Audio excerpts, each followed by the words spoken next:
And welcome back to the starting lineup. We're bringing you some extra content here. We just recapped the NBA free agency on our first special episode ever, and a little bit of a bonus content with some NHL free agency, which has also been going on, maybe a little bit in the shadow of the NBA free agency, at least for me. But nonetheless, it's been going on pretty well. The draft just happened. A lot of teams are, also making moves, gearing up for another season, another Stanley Cup championship for next year. But I mean, and it's already that time of year. As soon as one season ends, preparation for the next season begins, and that's no different from basketball to hockey to any other sport. So, we're going to talk some NHL, bring you the best of what's been going on in NHL free agency, and then we will sign off and yes, wish you all a happy early July 4th, which is tomorrow at the time of this recording. But first of all, Jitesh, you're a Bruins fan, and you wanted to talk about the Atlantic Division, so you could take it away with that. This is going to be rough. Where do I begin? All right. I'd like to spend this time ranting about the Boston Bruins, but I don't have the energy to do that after all my excessive complaining on Twitter. But I will just recap the biggest losses because I don't really think we've had any big wins. We lost Bertuzzi to the goddamn Leafs, despite the fact that Don Sweeney said we can agree to AAV and a contract year term, but he signed for 1 year and $5.5 million with Toronto. So yeah, Don Sweeney. I don't know what the hell you're talking about, but um, I hate to say it, Toronto might have just gotten a whole lot better, and they also signed Max Domi too. So Yeah, I just saw that. and of course they re-signed Reeves, but and Kampf. But Toronto, unfortunately, has gotten better. Boston has gotten worse. We traded Taylor Hall for literally nothing. I mean, Yeah, then I was again, so surprised to see that to the no, Blackhawks and like almost but then nothing in again, return. The Bruins, we did not really have good right hand defenseman depth, and that was quite evident against the Panthers. I'm looking at you, Connor Clifton. I mean, I'm happy you got your bag in Buffalo, but I won't be missing you. Me personally, I will not be missing you. But of course, losing Foligno. I mean, he's a good natured soul in the locker room, so he'll definitely be missed. And honestly, like I listen, I love Milan Lucic. I love Lucic, but I don't think this is the right move for the Bruins at this moment. I really don't think so because we're trying to keep the Stanley Cup window open, but if I'm being completely honest, that window completely shut after last season. It's done. But so I love Lucic, but really don't think this is the right move. And of course, I like the Morgan Geeky signing. Like I like him, and um, I think after this free agency, uh, I think we're envisioning a team without Patrice Bergeron and David Krejci. Like, as much as it pains me to say that, I don't think they're coming back. I really don't think so. But Coyle will probably be stepped up in the number one center spot. He did very well in Bergeron's absence, being the number one center, especially during game 4 against the Panthers. And then Zaka's been a great two-line center, pairs very well with Pasternak. So I'm not too worried there. But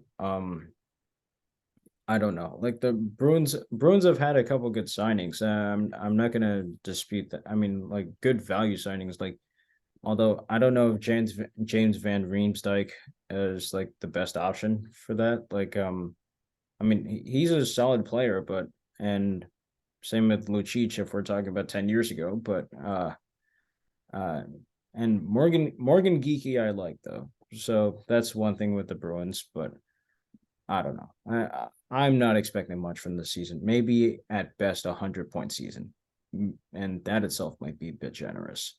but no, no, wait, well, Atlantic Division. So Detroit, in other news, well, they weren't able to bring Bertuzzi back, but I think if I'm a Red Wings fan, I would just about be starting to lose patience with the Yzer plan. Steve Yzerman, uh, Detroit Red Wings hero, and then he becomes the GM of the Lightning. Basically architects their dynasty. Then comes back to Detroit. So far, like Detroit, I mean, of course, Detroit kind of dug themselves in a hole like a few years ago with trying to keep their playoff streak alive instead of looking on the best interests of the team. And now I think Detroit's finally starting to dig out of it, but I would I would fully expect Detroit to make the playoffs this season. I would fully expect that. And same with Buffalo. Buffalo's had a really good offseason too. I would fully expect, and uh I'd also be I mean, I could very well see the Bruins missing the playoffs. I could honestly see that. Like assuming Bergeron and Krejci don't come back, like I could honestly see that. But three teams I definitely like in the East. I mean, not the East, the Atlantic.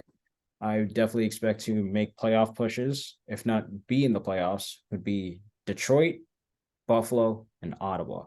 Like Ottawa, I mean, Alex DeBrinket's still there. Then they've got their goalie, but Ottawa just needs to gel. Like that's their main issue, along with a lack of ownership and vision since Melnick died.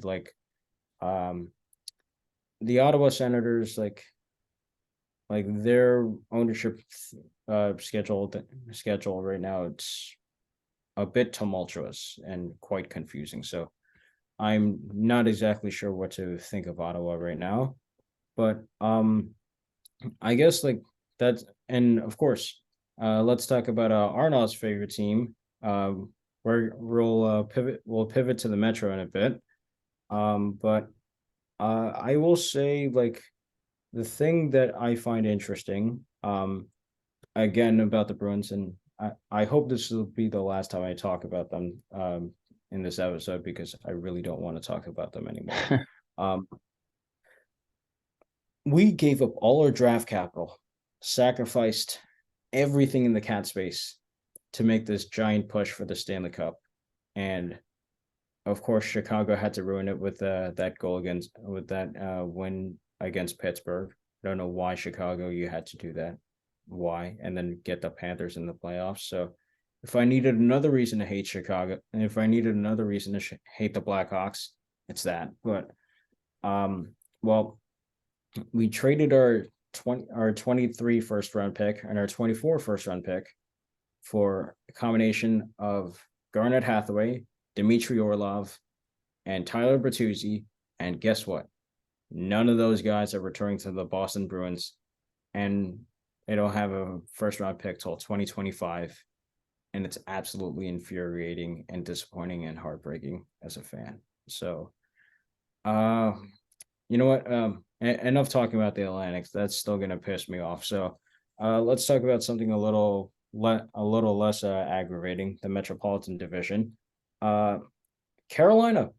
Well, you guys love your defenseman, but I think giving Orlov 7.75 million for 2 years. I mean, good on Dimitri for cashing in on perhaps his last payday, but that's a lot Carolina, especially when you still have guys like Timo Teravainen to sign back on. I honestly would prioritize Timo Teravainen over Dmitry Orlov, but hey, Carolina, I would say Carolina is the best defensive team in hockey, so I would not really question them there. And then jumping around the Metro, let's talk about Arnaud's favorite team.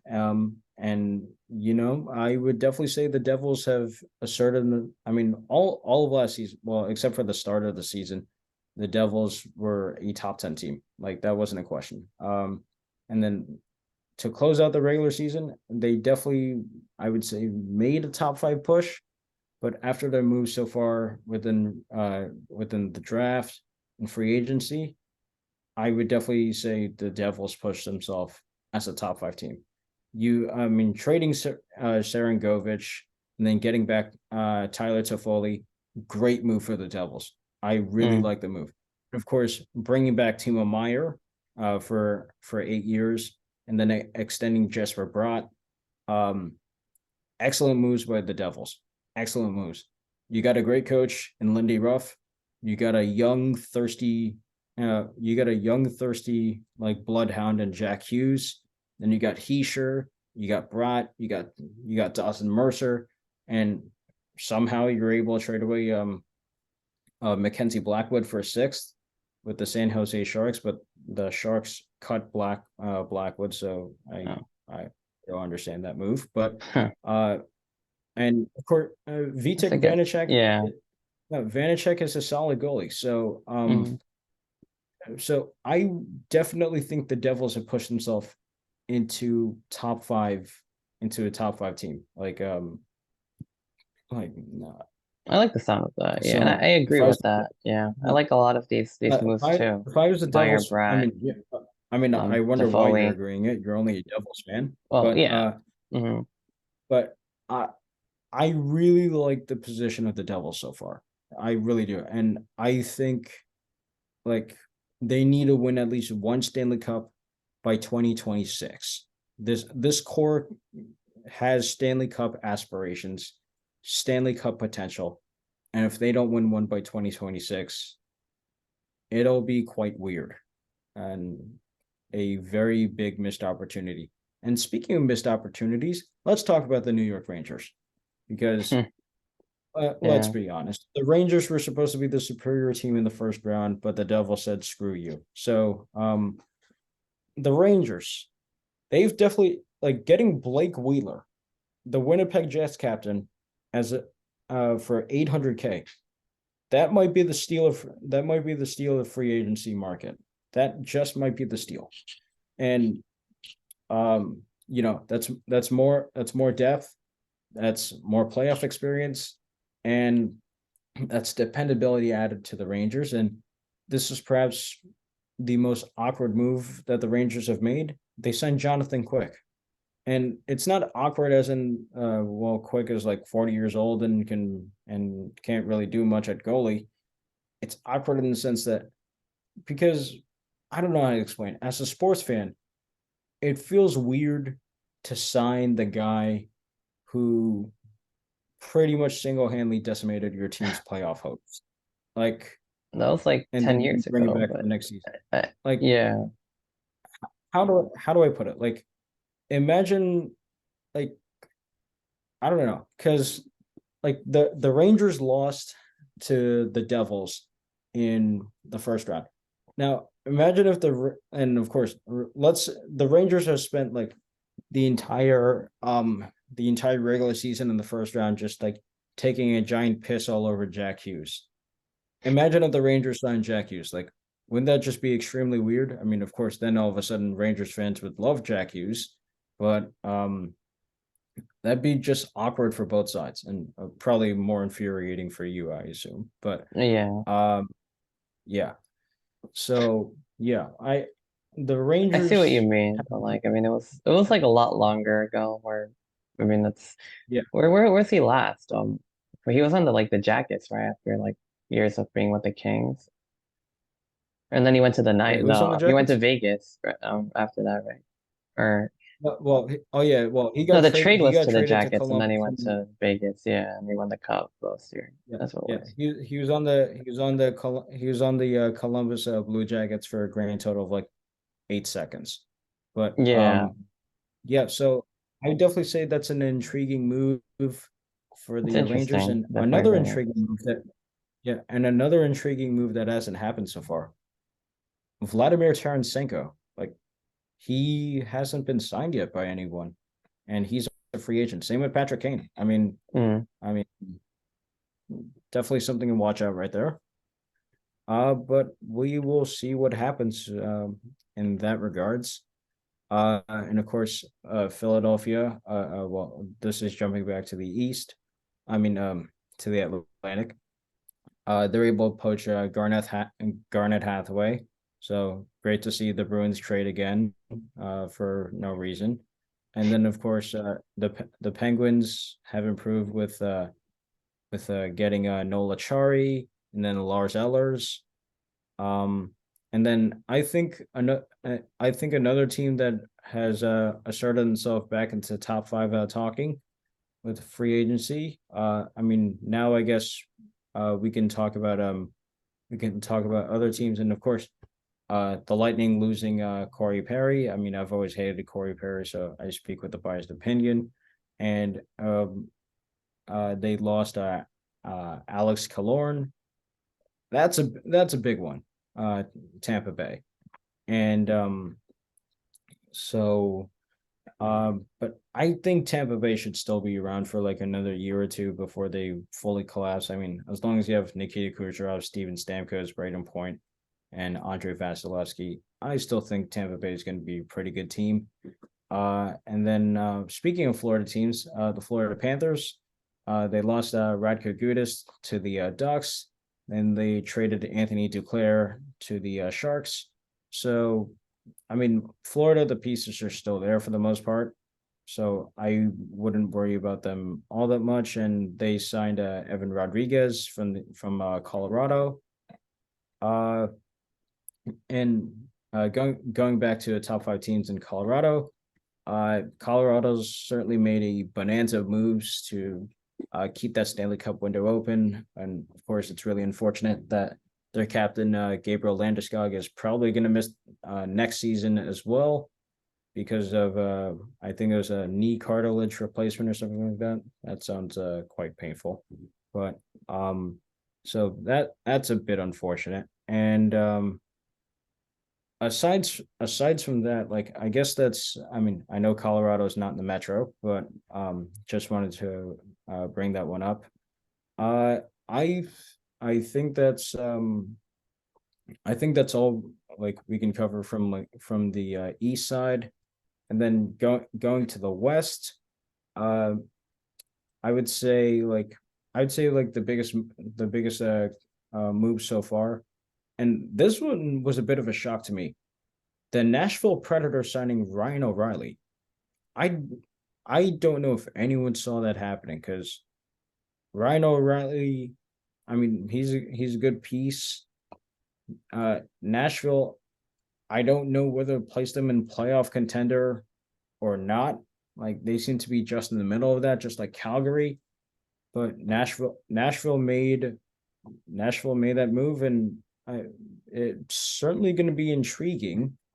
I would say, and then Anaheim, like I mean, of course, like they've had one of the greatest cap spaces amongst all of teams in free agency, and of course, like Anaheim being where they are right now, you have to overpay a little bit to get some players, but they got some quality guys. So, and you know they have Leo Carlson. They have Leo Carlson.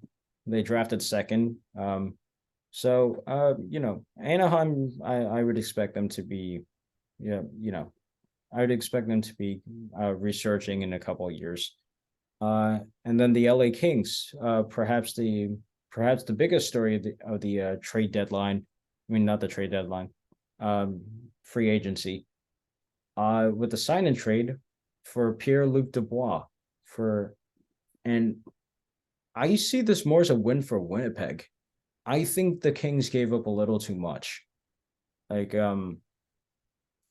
that's my personal opinion. But and especially they gave up that much, and Pierre-Luc Dubois didn't even put up like a point per game last year with a Winnipeg.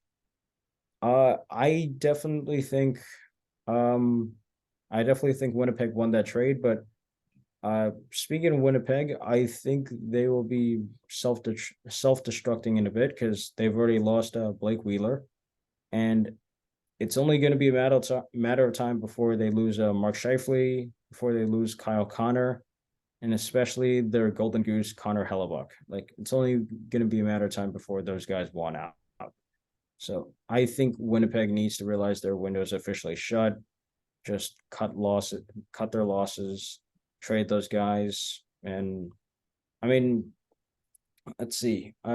If I were to map out something like which team would best suit Connor Hellebuck? Like I always thought I was thinking like Connor Hellebuck being traded to the Kings, that would be very interesting.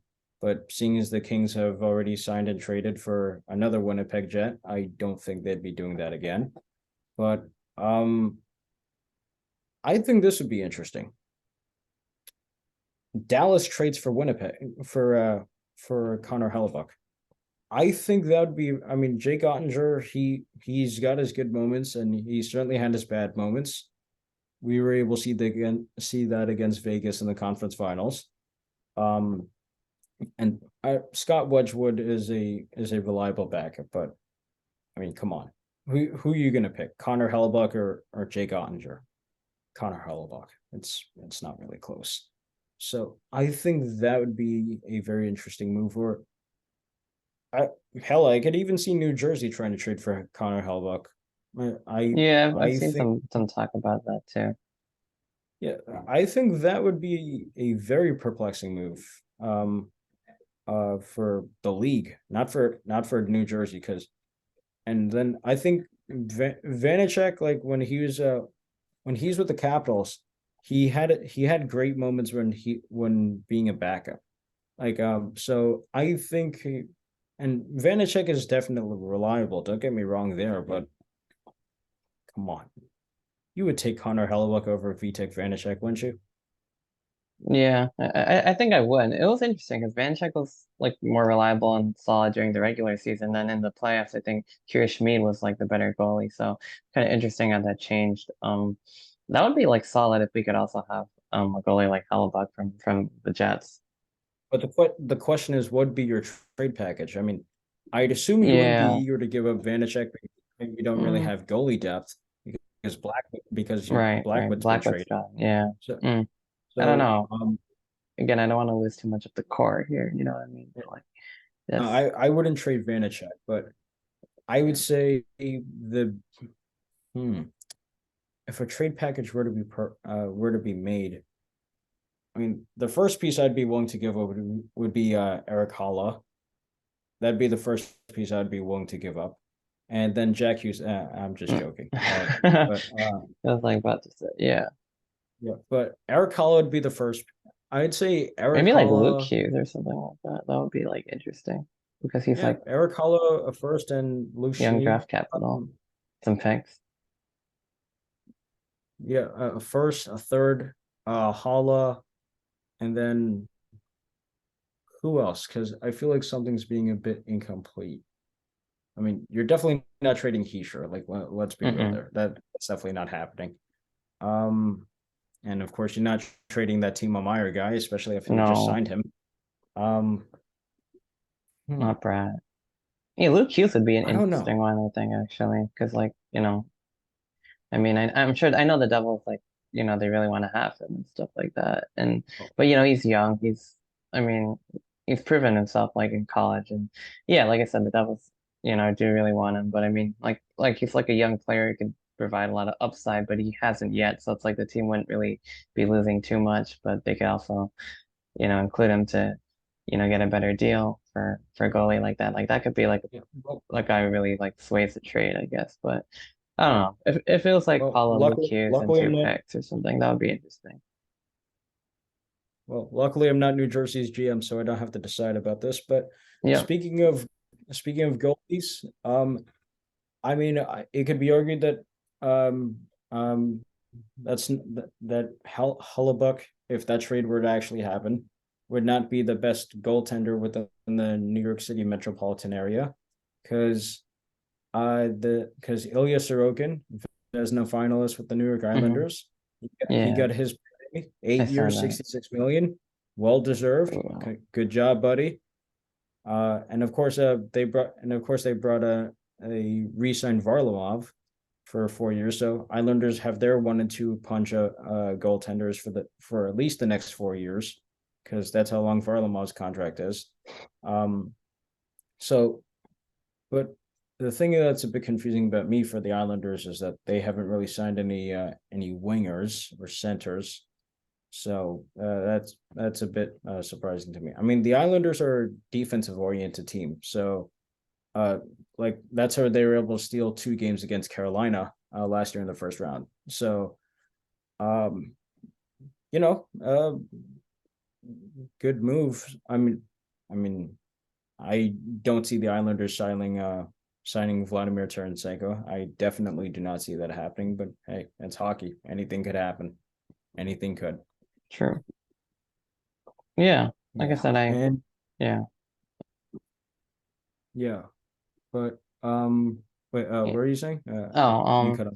yeah, like I said, like I think, definitely signing Timo Meyer, Jesper Bratt, those are some great moves, and getting Tyler Toffoli, and losing some pieces like Severson, Sharangovich, and Riley Walsh and Mackenzie Blackwood, as we talked about. I think that's gonna make the Devils better. I like the Vanacek Schmid duo. I mean, if we could get like Hellebuck, that'd be great. But I think this Devils team has definitely set itself up for success. In the near future, building on a great season. And some other recent moves that I saw are the Lightning dealing Pat Maroon to the Wild, and Mark Stahl signing with the Flyers. So from the Panthers last year, signing with the Flyers, and he's a veteran defenseman as well. So I think those are like some of the more recent moves that I just saw. So yeah, do you have like any thoughts on either of those? I Yeah, I mean Pat Maroon. I mean, I personally hate Pat Maroon for obvious reasons. Um, but I mean he's been a reliable he's been reliable with Tampa Bay and uh the other team I won't talk about, which he previously played Mm, for. But uh like I could see him adding he could definitely add some veteran presence in Minnesota, but Minnesota's a done team. Like they lost out a long time ago on on Stanley Cup or aspirations. Like yeah, Minnesota, like if it weren't for Toronto not being able to make it past the first round for the first time in 19 years, we'd all be laughing at Minnesota right now because they haven't made a push into the second round in quite a while now. So, well, in quite a while now. Okay, no, that sounded a lot better in my head. I will never say that again. But quite a while. please don't. That was Okay, never awful. That mind. was awful. Yeah. Um, but yeah. So I think so far it's been a good recap of moves, but Hmm. the one thing I'm a bit the one thing that is a bit perplexing to me, um it's Seattle. Like Seattle, I think we could say was the surprise of the playoffs last year. And Yeah, they and I don't understand what they're really going for because they let 2 of their best free agents walk. Like Morgan Geeky signs with Boston, and Daniel Sprong's now in Detroit, and Detroit's made a flurry of moves, like JT Compher, but I don't I'm not really sure what to make of Seattle. I mean, you have a Dumoulin and Yamamoto, but I'm not really sure why they let Geeky and Daniel Sprong walk. But um, like I said, I'm strange. not the GM, so I'm not responsible for all these decisions. So that's good. That's good on me. And I think I guess those are the major moves Mm. which we can talk about. Unless if you have anything else or you want to come up with any more hypothetical trade packages or whatever for that the Devils can make. Feel Um, free to enter. Yeah, well, actually, I was gonna just mention a few other things, like you said in the like earlier in the show. Like I didn't really say anything at the time, but you said like the Bruins are like more likely to like have finished with like under 100 points and miss the playoffs. I think that's very interesting after they made a President's Trophy They won the President's Trophy, and they were like, the all-time best regular season team in history. And on the flip side, the Red Wings, what were the other two teams? The Sabres and the Senators, like who all missed the playoffs and have kind of Senators, been Ottawa. yeah, the Senators, yeah. Like they've all kind of been struggling for a while. I could see the Sabres. Sabres have made a major push and they were kind of right on the outside looking in. They just fell short. The other two teams, like it's interesting if they're gonna be able to make a jump and make the playoffs, because I don't believe they've made the playoffs in quite a while. And that also includes the Sabres too. No, Detroit hasn't been to the playoffs since 2016, and Ottawa hasn't been to the playoffs since 2017. Yeah, Last well, it time they hasn't were been there was that when long. they had like the last time the Senators made the playoffs, which was the Eastern Conference Finals against the Penguins. They had some guy named Eric Carlson. They had some guy named Mark Stone. Mm, They had all those guys. They had like those two dudes on their team. I wonder what they're doing now. yeah. I heard they might still be in the NHL doing something. I don't know. But Yeah, funny thing, it's like the first ever NHL game I went to was like the Devils playing the Senators in Newark. So that was like 10 years ago, and I think when I was first getting into sports and into the Devils. So that kind of sticks with me. And then the next time I went back was like the one with you against the Bruins during winter break. So, it's been a while for me, but I mean that yeah, was a fun time, I guess. December Two 20th, losses, but oh 2022. well. I remember that one. Yeah, yeah. Both of them Yeah. ended up in Devils losses, but that's okay. It happens. And like I said, the Bruins team was pretty good for a while. So yeah. And then another thing I did kind of Until happen to they weren't. notice, if only they were that good in the playoffs too, but sometimes it doesn't work out that way, unfortunately. Please, listen, please trust me. I would have much rather have like if this team had won a Stanley Cup by like losing like 15 more games, I'd Yeah, gladly I mean, welcome it. yeah, I'd glad, like I'd much rather have like the Panthers season, like barely sneak in the playoffs or whatever, be in like in the middle of the playoff because standings you're the and Panthers. be the best Because you're the regular season Panthers, of you have all time literally and nothing flame to out. lose.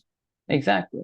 No, the Panthers at the point when you're down 3-1, you had nothing to lose. I mean, Paul Maurice went from coaching for his career in Game 5 to now being, you know, a a really solid coach. I mean, like Paul Maurice has always been a solid coach. Like he took the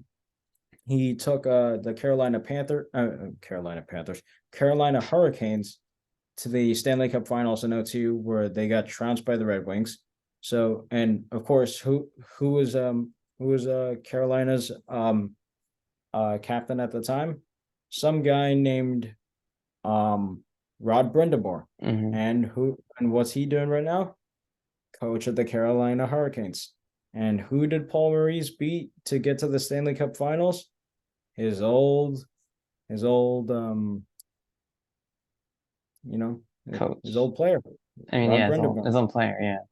In four, No, yeah, that so was and also yeah, like, and it's not even just that too. Wrong coach. Paul Maurice also led Winnipeg in a turnaround, like quite recently. I mean, of course, he left Winnipeg because the locker room was fairly toxic, and he turned Florida into a Stanley Cup Finals contender. Now, the here's one thing with Florida, and I've noticed this about like any team that just gets red hot in the Stanley Cup Finals and they lose. Like we're not talking about like a 1, 2, or 3 seed. We're talking about like a 7 or 8 seed. hmm I've noticed this. And same thing also occurs within the NBA or the MLB. When you're a wild card team and you go on such a spectacular run it's to the World yeah. Series, the NBA Finals, the Stanley Cup Finals, I think I know where you're or going with this. yeah, or the Super Bowl or whatever, and you lose. I mean, it's Getting back both. there is so hard. It's just Yeah, like most no, teams don't make it it's back there because it was such a no, fluke yeah. run Now you to have begin that. with, and then to No, like be because able to do now it you have again that with all the expectation. pressure on you is tough. Exactly. No, that's exactly what happened. That's exactly what I was going to talk about because now you have that insurmountable mountain to climb. Because let's think about this. Like Vegas, when they opened up in their first year in 2017, literally no one thought they'd make the playoffs in their first year. Not even the playoffs. in their Hmm. first year. Literally, no one thought that. Like Bill Foley, their owner, said playoffs in 3 years, Stanley Cup in six, and look what Right. happened. They won the Yep. Stanley Cup in six, Uh-huh. 6 years of their existence. But so Vegas was really only supposed to be a Stanley Cup contender like last year or like this past season. But you saw what happened with Vegas. Like they went on this improbable run to the Stanley Cup Finals where they lost to Washington in five, and then they spent years trading everything, doing everything to get back to the cup. Trading for Mark Stone, trading for Jack Eichel, trading Hmm. for. I mean, well, I can't really say. I mean, I'm talking about moves that happened prior to their Stanley Cup. Uh, Dumping Marc Andre Fleury for nothing, getting Max Pacioretty, trading for Thomas Tatar, and like you could see, they made a flurry of moves, and they were unable to get back. Like it was a constant pressure of getting back to the cup. And Hmm. like I would argue that drove that team to madness. So really, them winning the Stanley Cup Finals is the best thing that happened to them because now they can finally stop being like this power hungry demon Right. who's just Everything trying to finally buy came together ice for off of them with all those yeah, players, the who's original just players, and everyone else. yeah. I mean, what's the next deal? The Vegas Golden Knights acquire Gary Bettman's soul in exchange for a first round pick. I don't really know yet, but who knows? Maybe that might be what George McPhee is thinking. We'll see what happens, but it's certainly going to be interesting. Like, will Vegas remain on top next year? Will Colorado have their window open? Will Seattle, the other expansion team, make their push? Will the Bruins make the Stanley Cup Finals? Probably not. Will the New Jersey Devils make the playoffs? I mean, not the playoffs, the Hopefully. Stanley Cup Finals. Could Hey, be. it's possible. Yeah. Will the I mean, Rangers will the Rangers finally stop underachieving? I highly doubt it. Will the Dallas Stars finally stop underachieving? Probably not. Will the Minnesota Wild make it past the first round? Probably not. Will Toronto make it past the first round? Hopefully not, so I can continue laughing at them. All of these questions will be answered next year. And that's why we love the sport. All this speculation now, all this optimism, all this hatred, all this denial, all this pain, all this anger, all this depression, it only builds up to April, to May, and June. And we will see how that plays out. yeah, we will see how that plays out, but that's about all we have time for. So you've been listening to the NHL Free Agency Special. I'm Arnav Sarkar with Jitesh Ramakrishnan, and we will see you next week.